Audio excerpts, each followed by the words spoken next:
In 2 Kings chapter 8, the story moves across both Israel and Judah, showing how the word of the Lord continues to shape events. This happens through the prophet Elisha, even as kings rise and fall. The chapter begins with the Shunammite woman, whose son Elisha had restored to life. Elisha warns her that a 7-year famine is coming upon the land.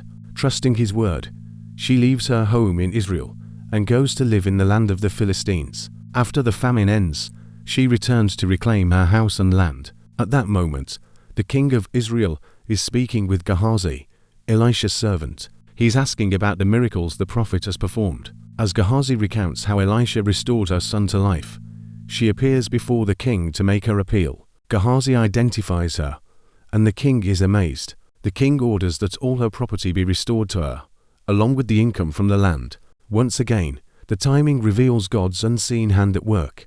The scene then shifts to Damascus, where Ben-Hadad, king of Aram, is ill. When he hears that Elisha has come to the city, he sends Hazael with gifts.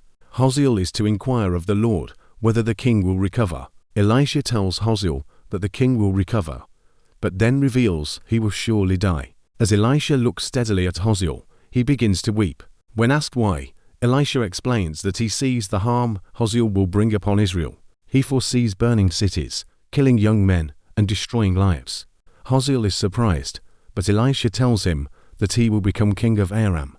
Hazael returns to Ben-Hadad and reports that he will recover. But the next day, Hazael takes a cloth, soaks it in water, and smothers the king. He takes the throne for himself. The chapter then turns to the southern kingdom of Judah, where Joram, son of Jehoshaphat, becomes king.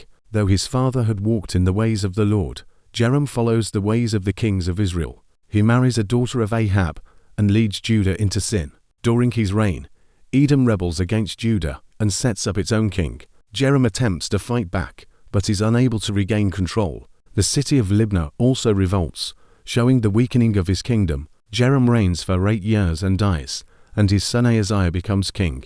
Ahaziah also follows the ways of the house of Ahab, doing evil in the sight of the Lord. Ahaziah joins forces with Joram, king of Israel, to fight against Hazael, king of Aram, at Ramoth-Gilead. During the battle, Joram is wounded and returns to Jezreel to recover. Ahaziah goes there to visit him. This chapter marks an important turning point. It shows how God's word continues to be fulfilled across nations and generations. While individuals make their own choices, the outcomes of those choices align with the purposes God has already revealed. Next comes 2 Kings chapter 9, where Jehu is anointed king and the judgment against the house of Ahab begins to unfold.